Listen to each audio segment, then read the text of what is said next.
Good morning friends, आप सभी का श्री कृष्णा क्लासेस कादीपुर के यूट्यूब चैनल पे हार्दिक स्वागत है। आज हम आप सबके बीच में 18 दिसंबर 2024 के करंट की प्रश्नों की श्रृंखला को डिस्कस करेंगे। सबसे पहले कल के प्रश्नों का रिवीजन करते हैं, उसके बाद आज के प्रश्नों की श्रृंखला को डिस्कस करते हैं। चलिए शुरू करते हैं। हाल ही में सैयद मुश्ताक अली ट्रॉफी 2024-25 किसने जीता? तो यह मुंबई ने जीता है, मध्य प्रदेश को हराकर। हाल ही में पहला एयर कार्गो हब कहाँ बनाया गया? तो नोएडा में। हाल ही में जॉर्जिया देश के राष्ट्रपति कौन बने? तो मिखाइल कावेलशविली बने हैं। हाल ही में भारत की पहली योग नीति का अनावरण किस राज्य ने किया? तो उत्तराखंड। 13वां एडमिरल कप 2024 किसने जीता? रूस ने। हाल ही में आईएसए का 105वां सदस्य देश कौन सा बना है? तो मालदोवा। हाल ही में पद्मश्री से सम्मानित जोधैया अम्मा का निधन हो गया, वे क्या थी? तो वे एक मध्य प्रदेश की बैगा चित्रकार थी। भारत, फ्रांस और किस देश के बीच अरब सागर में डेजर्ट नाइट सैन्य अभ्यास शुरू हुआ? तो भारत, फ्रांस और यूएई के बीच में होता है। हाल ही में गूगल इंडिया का कंट्री मैनेजर किसे नियुक्त किया गया? तो प्रीति लोबाना को नियुक्त किया गया है। हाल ही में किसके द्वारा लिखित पुस्तक मेनी रामायणाज मेनी लेसन नामक पुस्तक प्रकाशित हुई? तो आनंद नीलकंठन जो है, इनके द्वारा लिखी गई है मेनी रामायणाज मेनी लेसन। हाल ही में भारतीय नौसेना ने कहाँ संपर्क 4.0 शुरू किया है? तो यहाँ पर हो जाएगा महाराष्ट्र। ठीक है, ये रहे हमारे कल के दिन के प्रश्न। आइए शुरू करते हैं आज के प्रश्नों की श्रृंखला को। आज के दिन का हमारा पहला प्रश्न है, भारत सरकार ने अंतर्देशीय जलमार्गों के माध्यम से कार्गो आवाजाही को बढ़ावा देने के लिए कौन सी योजना शुरू की है? तो यहाँ पर इसका सही जवाब हो जाएगा जलवाहक योजना शुरू किया है भारत सरकार ने। तो अभी हमारे देश के पत्तन, पोत, परिवहन और जलमार्ग मंत्रालय ने एक बयान में बताया कि जलवाहक योजना 3 वर्षों के लिए वैध रहेगी।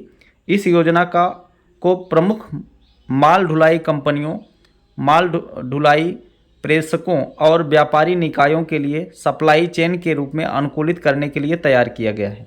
तो इसका उद्देश्य मुख्य रूप से जो भी कार्गोस जो है सामान लाते हैं जलमार्ग के जरिए, जो भी कंपनियां उसमें काम कर रही हैं, उनके लिए एक अनुकूलित दशा का निर्माण करना इसका मुख्य उद्देश्य है। किस मंत्रालय ने शुरू किया है? पत्तन, पोत, परिवहन और जलमार्ग मंत्रालय, जिसके मंत्री हैं सर्बानंद सोनोवाल। ठीक है, आप लोग कमेंट बॉक्स में बताएंगे हमारे देश के कपड़ा मंत्री कौन हैं। ठीक है, अगला प्रश्न देखते हैं। अगला प्रश्न है, हाल ही में फोर्ब्स की सबसे ताकतवर महिलाओं की सूची में भारत की केंद्रीय वित्त मंत्री निर्मला सीतारमण कौन से स्थान पर हैं? तो ये 28वें नंबर पर हैं टॉप 100 की सूची में। ठीक है, तो अभी फोर्ब्स के द्वारा दुनिया की सबसे ताकतवर महिलाओं की सूची जारी की गई, जिसमें हमारे देश की वित्त मंत्री हैं 28वें नंबर पर। और भी देखते हैं, इसमें फोर्ब्स ने नए साल 2024 की दुनिया की सबसे ताकतवर महिलाओं की सूची जारी कर दी गई है। इसमें फोर्ब्स की 21वीं सूची में भारतीय महिलाओं का नाम शामिल है जिन्होंने अपने क्षेत्र में उल्लेखनीय काम किए हैं। तो फोर्ब्स के द्वारा ये जारी कौन से नंबर की सूची है? तो 21वीं सूची जारी की गई है। निर्मला सीतारमण जो है वित्त मंत्री हैं, 28वें स्थान पर हैं। रोशनी नादर मल्होत्रा जो कि एचसीएल की चेयरमैन है, ये 81वें नंबर पर हैं। किरण मजूमदार शाह ये 82वें स्थान पर हैं, बायोकॉम की संस्थापक हैं। बात करते हैं दुनिया की टॉप 3 महिलाओं की, तो ये उर्सुला वान डेर लियान जो कि यूरोपीय कमीशन की अध्यक्ष हैं, ये नंबर 1 पर हैं।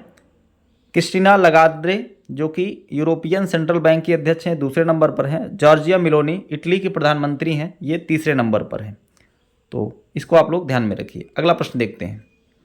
अगला प्रश्न है, हाल ही में 10वां अंतर्राष्ट्रीय वन महोत्सव कहाँ शुरू हुआ? तो उसका आयोजन किया गया मध्य प्रदेश में। तो सबसे ज़्यादा वन आबादी भी मध्य प्रदेश में ही है, तो आप लोग इसको रिलेट करके याद रखेंगे।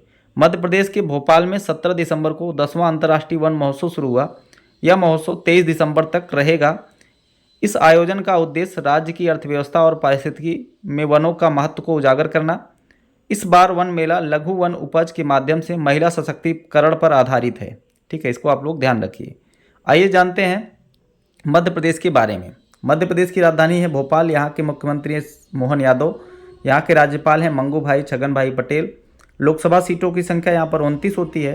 राजकीय पशु है बारहसिंघा और यहाँ के राज्यसभा की सीटों की संख्या होती है 11। नेशनल पार्क की बात किया जाए तो सतपुड़ा नेशनल पार्क, वन विहार नेशनल पार्क, डायनासोर जीवाश्म नेशनल पार्क, ओमकारेश्वर राष्ट्रीय उद्यान, पन्ना राष्ट्रीय उद्यान, बांधवगढ़ राष्ट्रीय उद्यान, कान्हा राष्ट्रीय उद्यान, पेंच राष्ट्रीय उद्यान, संजय गांधी राष्ट्रीय उद्यान और माधव राष्ट्रीय उद्यान यहाँ पर स्थित है। करंट अफेयर की बात किया जाए तो कैलाश मकवाना मध्य प्रदेश के डीजीपी बने हैं। सांची देश का पहला सोलर सिटी बना है। नर्मदा लोक अमरकंटक में बनेगा।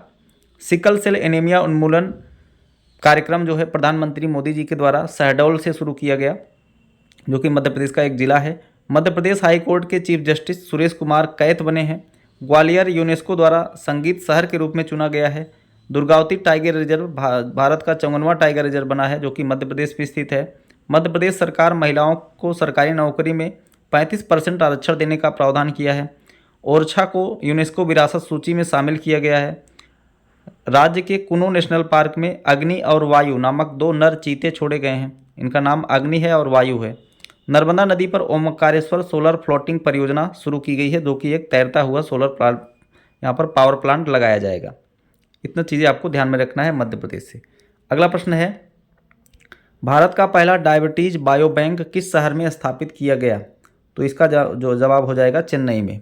तो भारत का पहला डायबिटीज बायो बैंक स्थापित किया गया है चेन्नई में। भारतीय चिकित्सा अनुसंधान परिषद ICMR ने मद्रास डायबिटीज रिसर्च फाउंडेशन, जिसको हम MDRF के नाम से जानते हैं, के सहयोग से देश का पहला डायबिटीज बैंक स्थापित किया गया। अब यह डायबिटीज के खतरे से पहले पता लगा सकेगा। इससे बीमारी के रोकथाम के साथ ही इलाज में मदद मिलेगी। यह बायो बैंक ऐसे समय में स्थापित किया गया है जब देश में बच्चों से लेकर बुजुर्गों तक डायबिटीज का शिकार बन रहे हैं।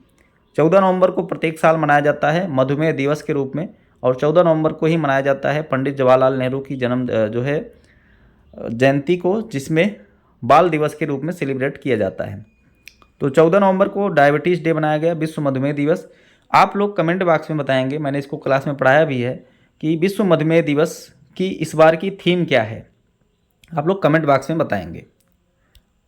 अब देखते हैं देश का पहला क्या क्या अभी चर्चे में रहा है। तो उबर ने देश की पहली जल परिवहन सेवा शुरू किया है श्रीनगर में। भारत की पहली नाइट सफारी लखनऊ में। भारत के पहले ग्रीन हाइड्रोजन फ्यूल स्टेशन का उद्घाटन किया गया लेह लद्दाख में।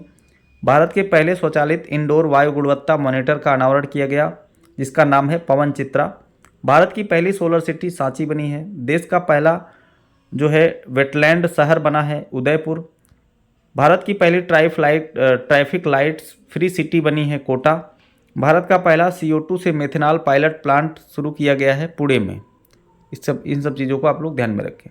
अगला प्रश्न देखते हैं, ICC महिला टेस्ट क्रिकेट में सबसे तेज शतक जड़ने वाली नेट साइबर ब्रंट किस देश की खिलाड़ी हैं? तो ये इंग्लैंड की हैं। इन्होंने अभी जो है इंग्लैंड की नेट साइबर ने सबसे तेज शतक बनाकर इतिहास रख दिया। इन्होंने दक्षिण अफ्रीका के खिलाफ 96 गेंदों में 7 की पारी खेली है। ठीक है, तो यहाँ पर 96 गेंदों में शतक लगा करके इन्होंने सबसे तेज शतक जड़ दिया है टेस्ट क्रिकेट मैच में। इंग्लैंड की रहने वाली। अगला प्रश्न देखते हैं, हाल ही में बांग्लादेश के किस क्रिकेटर यानी किस खिलाड़ी के गेंदबाजी करने से बैन कर दिया गया है? यहाँ पर बैन हो जाएगा। तो किस खिलाड़ी को गेंदबाजी करने से बैन कर दिया गया है? तो शकीब अल हसन, जो कि बांग्लादेश के ऑलराउंडर गेंदबाज हैं और बैटिंग भी बहुत अच्छी करते हैं। इनको जो है अभी अंतर्राष्ट्रीय और घरेलू क्रिकेट मैच में गेंदबाजी करने से बैन लगा दिया गया है। यह निर्णय इंग्लैंड और वेल्स क्रिकेट बोर्ड द्वारा उनकी गेंदबाजी एक्शन को अवैध करार दिए जाने के बाद लिया गया है। ठीक है, तो इनके जो है बॉलिंग एक्शन में कुछ कमी रही होगी, तो इसलिए उनको जो है बैन कर दिया गया है गेंदबाजी करने पर। अब ये सुधार करेंगे, उसके बाद जो है इनका ट्रायल होगा, उसके बाद ही इनको मौका मिलेगा। आइए देखते हैं अगला प्रश्न। अगला प्रश्न है, हाल ही में INS निर्देशक किस उद्देश्य के लिए डिजाइन किया गया है? तो इसका जवाब हो जाएगा हाइड्रोग्राफिक सर्वेक्षण और नेविगेशन में सहायता के लिए। हाइड्रोग्राफिक सर्वेक्षण और नेविगेशन में सहायता के लिए इसको डिजाइन किया गया है INS निर्देशक। आप देख सकते हैं इमेज में, यह जो है अभी इसको शामिल किया गया है नौसेना में।